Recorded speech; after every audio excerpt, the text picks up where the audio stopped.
Hello, my name is Dale Erb and I'm the project manager for the Bruce Road 15 project in Inverhuron. I work for BM Ross and Associates, who are the project engineers for this project, and we have prepared this presentation on behalf of the Municipality of Kincardine.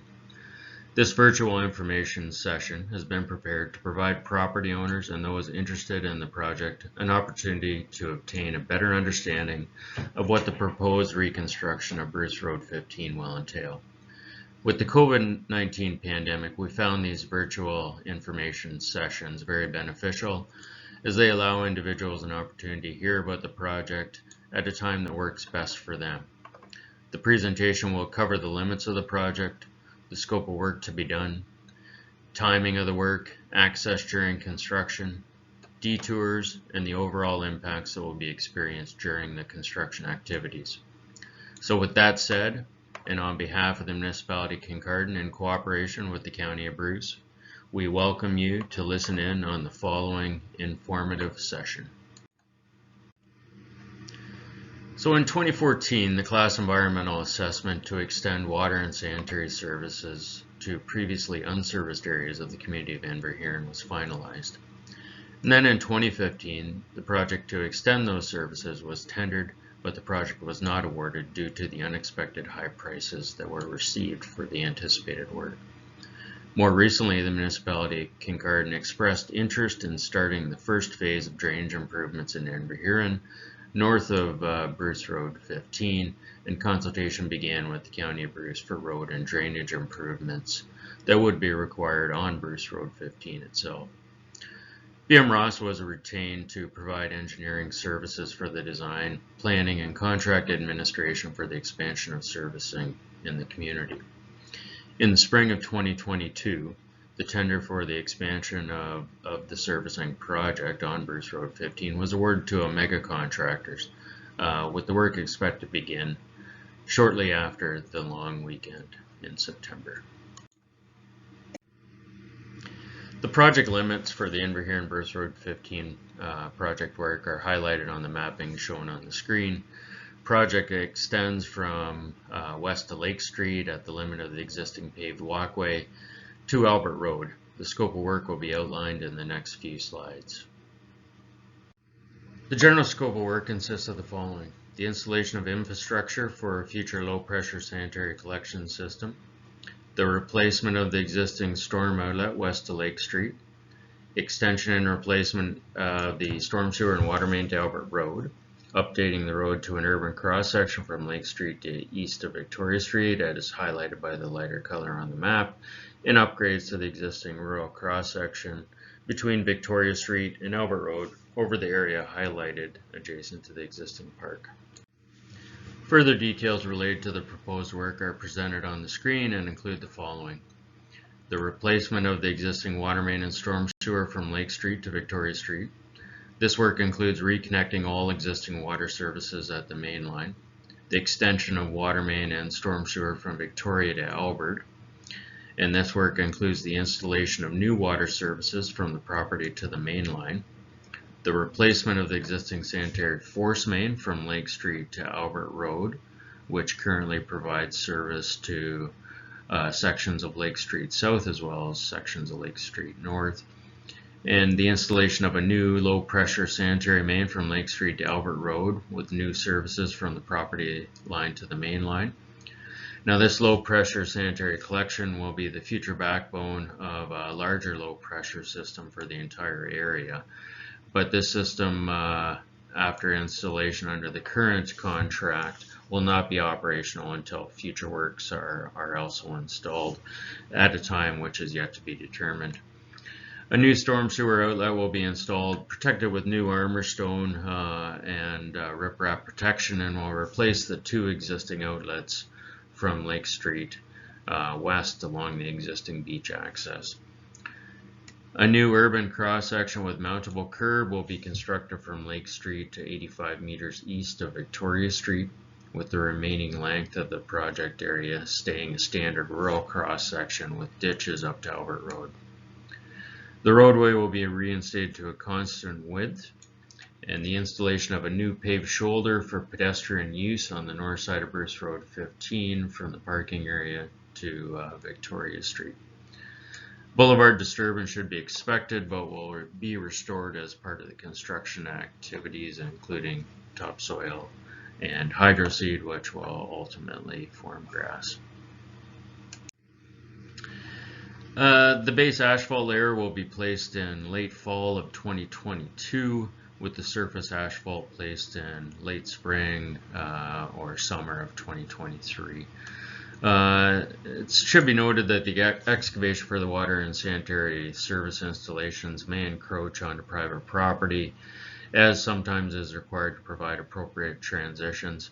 These areas will be restored as outlined in the notes, but generally it can be expected that they will meet existing conditions or better. The cutting, removal, and replacement of a portion of the driveways along the corridor will be undertaken where necessary to complete infrastructure replacements and to complete the grading associated with the new road construction. And where the driveways need to be cut to account for the curb, the water, sanitary sewer service replacement, the driveway materials will generally be matched to the existing condition where possible. And where possible, the contractor will try and maintain the work area to one block at a time, recognizing that that may not be feasible during all periods of construction. So in general, there are two areas of the community that will be impacted by the construction, which we are calling direct and indirect areas. The areas of impact are identified in the figure on the screen. And the area immediately adjacent to the work zone is what we're referring to as the direct construction impact area, while the areas on the perimeter are what we consider to be the indirect areas of impact. And the indirect areas of impact are largely affected by traffic-related issues and the additional congestion that's going to result from the construction activity. So we often receive common questions related to what will or will not be impacted as a result of construction. The next few slides address many of those common questions, and we will start with traffic control aspects.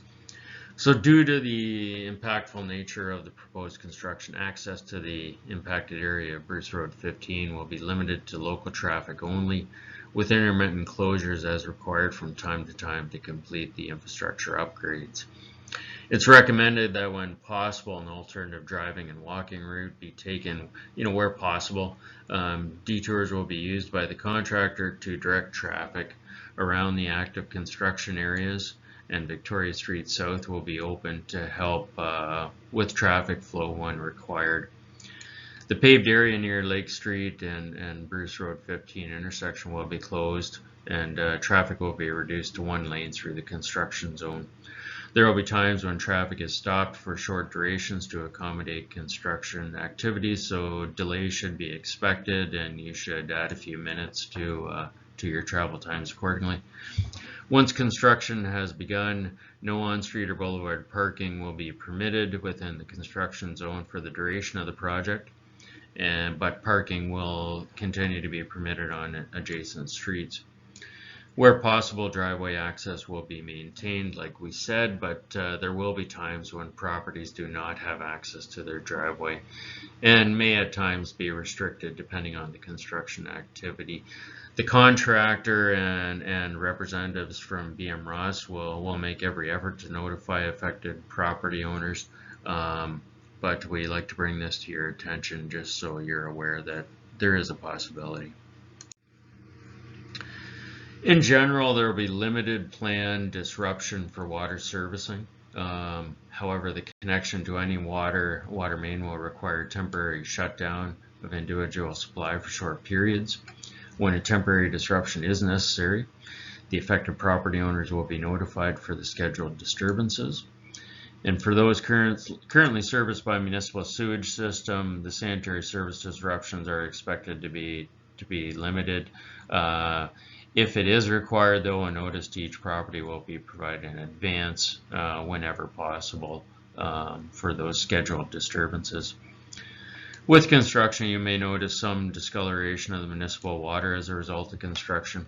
And if that discoloration becomes apparent, The first thing you should do is run your taps prior to the use to clear any sediment that may be noticeable, and if it continues, please reach out to the municipality to advise them. Temporary disruptions to communication, hydro, and gas for the small section that's currently serviced east of Victoria Street. We shouldn't expect too many disruptions, but they may occur from time to time as a result of accidents that can happen during construction. Where possible, efforts will be made to notify the residents in the area should this happen. For any planned disruptions, and just to reiterate, we'll try to at least provide 24 hours of notice so that the impacted property owners can make arrangements. Garbage and recycling bins should be put out at the roadside as usual, and for those within the direct construction impact area, the contractor will ensure that the garbage and recycling are collected. It is requested that residents write their address on the outside of the bins to ensure they are returned to the correct address if they are temporarily moved by the contractor. Emergency services and schools and bus companies, they will be notified and made aware of the project so that they can alter their routes if required. And as an FYI, there is a large amount of bedrock within the corridor that's planned to be reconstructed, and it will require removal for the installation of pipe and other infrastructure to accommodate that installation. And so there should be additional construction noise during the working hours as a result of this at times. Prior to construction, property owners are advised to remove any planting beds, any underground sprinkler systems, heated driveways if you happen to have them, and fencing from within the road allowance and relocate onto their private property. Otherwise, they could be at risk of being damaged as part of the construction activity. Some tree removal will be required within the road allowance, including the trimming of low-lying limbs to accommodate the final location of the water and sanitary servicing, as well as grading that will be required as part of the road work. So prior to construction occurring, the contractor and the engineer will both take pre-construction photographs of the area, and we will take those photos of the existing exterior features that are within the road allowance, and you can expect to see the staff out there taking photos. At the time, they should have proper identification if you want to ask and confirm that they do actually work for either BM Ross or Omega, the contractor. Additionally, and as part of our pre-construction activities, and as well as an item in the contract, for those individuals located within the direct construction impact area, the contractor has been asked to arrange for the completion of a precondition survey of each residence within the area affected by construction. The survey will include all buildings inside and out to verify existing conditions, and I should just confirm that that's the actual dwellings. A staff member from Englobe Corporation, formerly DST Consulting, now goes by Englobe, will contact you directly to complete a pre-construction survey of your property and of your home. The window, I guess the timing window in which Englobe will be undertaking the required surveys is between August 5th and August 19th. These surveys are completed to document pre-construction conditions of properties to allow a comparison of conditions should claims arise following completion of the proposed work. Although we already mentioned this, for restoration, typically the boulevards and anything disturbed within them will be restored with 100 millimeters of, so 4 inches of topsoil, and then hydro-seeded to allow grass rooting. And all driveways that are disturbed will be restored with similar materials to the same width and limits as the existing driveway. The municipality will be active with their social media campaign related to this project, and you should check the municipal social media pages for the most up-to-date information related to road closures. Additionally, an initial notice will be or already has been delivered, which will include the same detail that was presented herein, as well as probably some other additional details that may have been missed in this presentation, primarily related to the proposed work and what can be expected related to impacts, timing. Also provides additional details related to contact information. So moving forward, if you have any questions or concerns about this project, please don't hesitate to contact the infrastructure team. The contact information for the key individuals associated with the work is provided on the screen.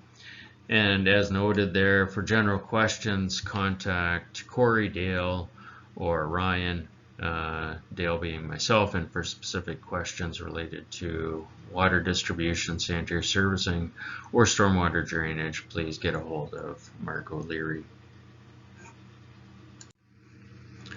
So I hope that you've found this presentation informative, and we want to thank you for listening in.